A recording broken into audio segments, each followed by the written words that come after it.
Ministro de Educación, Daniel Alfaro, dando cuenta de este asunto de cómo están trabajando para tratar de ubicar a este hombre. Pablo Martín Machado Huallanca, todo parece indicar, está en calidad de mayor sospechoso. No se estableció su responsabilidad. El Ministerio Público ha actuado rápido y, por supuesto, por la fuga, no porque sea culpable, eso se determina después, por la fuga acaba de ponerlo y de incluirlo en el programa que se llama Que Ellos Se Cuiden. Y está ofreciendo por su cabeza, está ofreciendo por su ubicación, está ofreciendo por la identificación y por la captura 20.000 nuevos soles. Pero esta es la mitad de la historia. Esta es la historia que se cuenta después de la agresión. Esta es la historia que se cuenta después del hecho criminal. Esta es la historia que se cuenta después del hecho traumático, no sé si salvable para una niña de 3 años. La otra historia es la que tiene que preocuparnos. La historia previa, la historia de cómo es que este hombre llega a ser director, la historia de cómo evitamos en el sector de educación gente de este tipo, la historia de ver cómo determinamos, cómo filtramos, cómo identificamos a gente que sin ninguna duda tiene un problema muy serio en la cabeza. Vamos a conversar sobre este tema con el doctor Carlos Lescano. Él está con nosotros, él es psicólogo clínico. A ver si podemos hacer una aproximación y sobre todo si podemos esbozar algunas, si nos puede ayudar en eso, en esbozar algunas alternativas de cómo, en este caso específico, en otros puede haber también, pero sobre todo en este caso, en educación, en quienes tienen la tarea y la responsabilidad de estar y de formar niños, no sean los monstruos que aparentemente este hombre podría ser. Doctor Lescano, ¿cómo está? Muy buenas noches. Buenas noches. Bueno, específicamente al caso, la ley me prohíbe referirme. Que debería yo tener todo el contexto. Correcto. ¿Verdad? Entonces, debo limitar mis expresiones a lo que, digamos, es del dominio público. Correcto. Y en principio tengo que decir lo siguiente: ¿qué es lo que pasa con personas de este comportamiento? Pues, simplemente lo que pasa es la historia de su vida. Porque esto que está ocurriendo no es de ahora. Esto viene de muchos años atrás. Para que personas así lleguen a ocupar un determinado cargo, significa que hay una trayectoria anterior, ¿cierto? Que ha tenido que ser primero profesor de aula, ha tenido que ser estudiante universitario, ha tenido que estar en el colegio, ha tenido que tener un papá, una mamá, una familia, ¿correcto? Entonces, esto que está ocurriendo es solamente el resultado de esa trayectoria histórica. Probablemente personas así han sido muy trajinados en su vida, maltratados en su vida, violados en su vida, violentados en su vida, bulineados en su vida, poco exitosos en la vida académica, en la vida universitaria. O sea, una vida de frustración. Una vida de frustración, efectivamente, ¿no?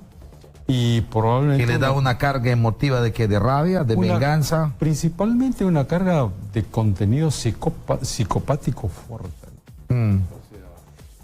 Además de ser probablemente un profesor que se desempeñaría más o menos bien, más o menos mal en el aula, pues habría que ver cómo instructivamente podría ser, pues, bueno, pero en su desempeño, en la manera como formar y cómo tratar a los estudiantes, eso es otro terreno, porque es la parte formativa. De manera que lo que pasa aquí es el resultado de cómo personas con estos antecedentes de vida vienen trayendo como resultado los casos que no.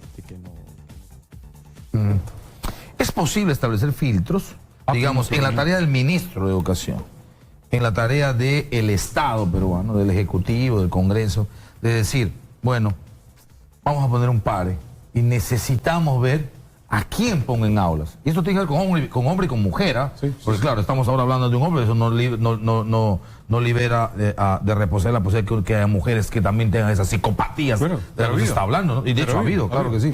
¿Se pueden establecer filtros? ¿Puedo establecer, digamos, algunos mecanismos para decir tú sí, tú no? Justo pensando en este asunto del nivel de responsabilidad y cuidado con niños. Fíjese, usted hace una pregunta muy interesante. Hay solamente 2 ciencias que pueden predecir lo que está expresando, lo que está aportando una economía psicobiológica, es decir, una persona. La genética y la psicología.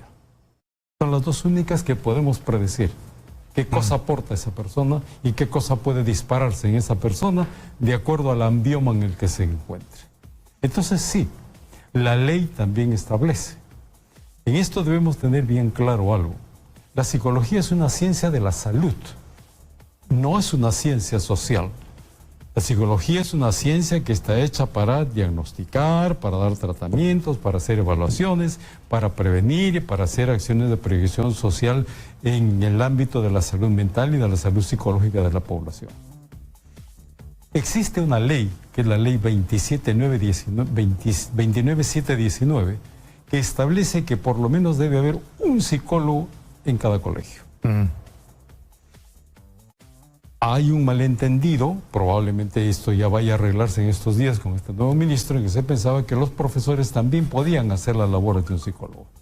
Y eso no es posible. No es posible. Definitivamente no es posible. No es posible, porque la carrera de docente es una labor social, una labor académica, no es una labor... Y además tiene una formación específica, con ejes temáticos específicos, con habilidades y con aptitudes específicas, que no tiene que ver probablemente en algunas cosas con el psicólogo. Se confunde mucho con esto, con las labores tutoriales. La tutoría es una labor orientadora, una labor aconsejadora, una labor, digamos, que va formando a la persona. Pero la psicología no da consejos. Los psicólogos no damos consejos. Los psicólogos damos diagnósticos, damos tratamientos, establecemos líneas bases de personas y indicamos un camino de tratamiento a seguir con determinadas personas. Si es que el caso fuera y se hiciera realidad lo que establece la ley, decididamente también tendríamos que considerar que los profesores tendrían que ser evaluados psicológicamente para saber cuál es el lo primero, que se aplique y que se cumpla la norma, la ley 29719. Si tendríamos por lo menos, para empezar, pues no sé si haya la cantidad suficiente de psicólogos, pero para empezar, un psicólogo en las instituciones educativas, por lo menos en las más grandes, y quizá preferentemente en las que tienen que ver con niños, formación de inicial y formación con primaria. Es que lo que pasa, perdón, permítame un alcance. ¿Cómo no? Es que no es uno. Porque si hablamos de un colegio de 500 alumnos, un psicólogo no alcanza. Pero digamos, juguemos con la posibilidad de lo que dice la ley, que por lo menos uno. Correcto. Uno. Okay. Y que se dedique a casos específicos. Y la primera tarea, estando en colegio, es, ¿quién es el personal que está a cargo de niños? Pero por supuesto. Perfecto. Y se establecen, me imagino, en función de la ciencia, algún tipo de mecanismos, de formas, de pruebas, de test, no sé cómo se trabajará el asunto, para ver perfil psicológico y me pueda determinar, esta es la personalidad de este docente. ¿Se puede hacer eso? ¿Y hacia dónde tiene su tendencia? ¿Qué cosa podría desencadenarse? ¿Qué cosa, de acuerdo a la presión, de acuerdo al ambiente, qué cosas también podría producir? ¿Qué deberíamos buscar si aplicáramos esto en las instituciones educativas? Si le dijeran, doctor Lescano, vamos a hacer unas pruebas determinadas, ¿qué instrumentos utilizamos? ¿Y qué deberíamos buscar en función del perfil para descarte, en algunos casos, o para decir, este sí sirve? Para selección, descarte o selección. Básicamente dos cosas. Estructura de personalidad y tres. Estructura de personalidad, tolerancia a la frustración y trabajo o rendimiento en situación de presión. Porque debemos reconocer que los profesores también trabajan a presión. No solamente la presión que demanda el enseñar y que demanda el que los estudiantes produzcan académicamente, sino que también hay una presión por parte de los padres de familia y también hay una presión por parte de las autoridades del colegio. En esa evaluación me podría decir, ¿este es un potencial pedófilo? Naturalmente. ¿Este es un potencial de pederasta? Sí, ¿Este es alguien que tiene una inclinación morbosa o en todo caso depravada, desequilibrada? Totalmente de acuerdo. ¿Y me puede decir ese test? Por supuesto que sí. Por supuesto que sí. Y ya no son los clásicos. Y yo con ese test, que además debería tener... Pero hay un detalle. Acá ya no estamos hablando del clásico test de la persona humana, el dibujo, el arbolito, la familia. Puede aplicarse, digamos, como medidas de entrada y paliativas. No, existen reactivos psicológicos muy fuertes, muy potentes, que nos pueden dar un perfil muy exacto de qué cosa está aportando esa persona y qué cosa podría dispararle algún tipo de actitudes positivas como también negativas. En psicología las cosas son claras, precisas y concretas. No hay términos medios. ¿Es o no es? Por lo tanto, cuando se da un diagnóstico, se está dando un diagnóstico con base cuantitativa, con expresión cualitativa. Es decir, hay un número que me está permitiendo decir, esta persona que está en grado 5 tiene posibilidades de desencadenar esto y esto de manera negativa, esto y esto de manera positiva. Existen los reactivos. Ahora, eso pasa a dirección, eso pasa a UGEL, eso pasa al ministerio y tendría que tomarse acciones, ¿no? Porque me imagino que también existen grados, ¿verdad? Exacto. En el asunto eso de definición de personalidad. Esos detonantes, me imagino que en algunos está listo para disparar, en otros se necesitan algunas otras circunstancias, Claro, que pueden ir... Porque estamos viendo también que un profesor es producto de un entorno del cual viene. Probablemente, sí, como si todo, es soltero, claro. O si es casado, tiene una presión familiar también. Entonces, la labor del docente es una labor de alta complejidad. Es una labor sumamente fina. Yo he tenido oportunidad de trabajar en colegios y en donde he visto la presión que tiene el profesor, y muchas veces también se habla mal de los profesores sin conocimiento y sin tener fundamentos. En eso también tenemos que ser ciertos. Por ejemplo, esos test también igual, o esas pruebas y evaluaciones tendrían que ayudarme a ver si es capaz de trabajar en equipo, si contribuye, Claro. si se compromete. Claro. Pues si es que son pruebas multifactoriales que permiten medir en diferentes segmentos, en diferentes ítems, diferentes potencialidades. Ahora, ¿eso costaría mucho? Bueno, en la vida todo cuesta. Sí, sí, por supuesto, por eso digo, Sí. costaría mucho, porque que cuesta. No mucho. Pero si hacemos una relación de costo-beneficio, pues el beneficio es mucho más grande que el costo. Pero que debe hacerse, debe hacerse. Y no solamente una vez. Por lo menos un profesor o un policía, un profesor, un médico, una enfermera, todos los que trabajamos bajo presión, por lo menos debemos tener una evaluación, una medición, una revisadita, por lo menos una vez cada 2 años. Cada 2 años. Por lo menos. ¿Por qué no se aplica esta norma, la 29719? Bueno, si existe, ¿no? ¿A qué se apela? ¿Falta de presupuesto? Puede ser un tema de presupuesto, pero usted sabe que cuando las necesidades son imperiosas, el presupuesto siempre va a dar. Y siempre va a haber recursos. Hay recursos, ¿no? Es cuestión de Lo que pasa es que- priorizarlos, Sí, ¿no? lo que pasa De es que decidir. también hay una cuestión que es como que el psicólogo estuviera metiéndose en el campo del docente. No. El psicólogo que sabe... Los lo campos que le- están delimitadísimos. Pero es que... A tu aula enseñar, el otro hacer su labor, que por supuesto Exacto. corresponde al tema de diagnóstico de salud mental. Exactamente, pero es que eso depende de la postura, pues, la postura mental del profesional. Entonces todavía hay que entrar en ese proceso. Esto es algo que ha debido venirse haciendo hace por lo menos unos 20 o 30 años atrás. Ahora, hay Y una ya cosa se que es trabajaba. preocupante de manera general y para cambiar el tema, o no, para seguir más o menos en lo mismo, ¿no? Amnistía Internacional alerta sobre un incremento impresionante de violencia contra la mujer. Los índices de violencia contra la mujer y el embarazo adolescente siguen en aumento, según lo que dice Amnistía Internacional, Digna Miranda, que es la presidenta. El incremento es increíble. 94 casos de femicidio durante el año 2018. Increíble, ¿no? Y nos encontramos todos los que trabajamos en ¿Por qué salud somos tan mental. violentos? ¿Ah? Es que es... ¿El Perú es un país más violento que otros desde el Mire punto de usted. vista de la conducta de las personas? Fíjese usted, todo país es violento porque el gen de la violencia lo tenemos. AMOA es el gen de la violencia. Pero que se va a disparar de acuerdo al contexto en el que se encuentra la persona. Por eso es que hoy en día ya trabajamos en base a epigenética. Es decir, los genes no nos van a decir, nos pueden dar un indicador, pero lo que va a determinar que ese gen se dispare es lo que sucede en el entorno. ¿Correcto? O sea, el gen de hecho predispone, ¿no? Predispone, nos dice que podría. Te marca el escenario, te marca Que es la lo que le cancha. decía hace un momento. La genética y la psicología nos puede decir, mira, cuidado, hay esto bueno, hay esto y esto delicado. ¿Por ahí? Ya. Pero depende de las circunstancias para que eso se active.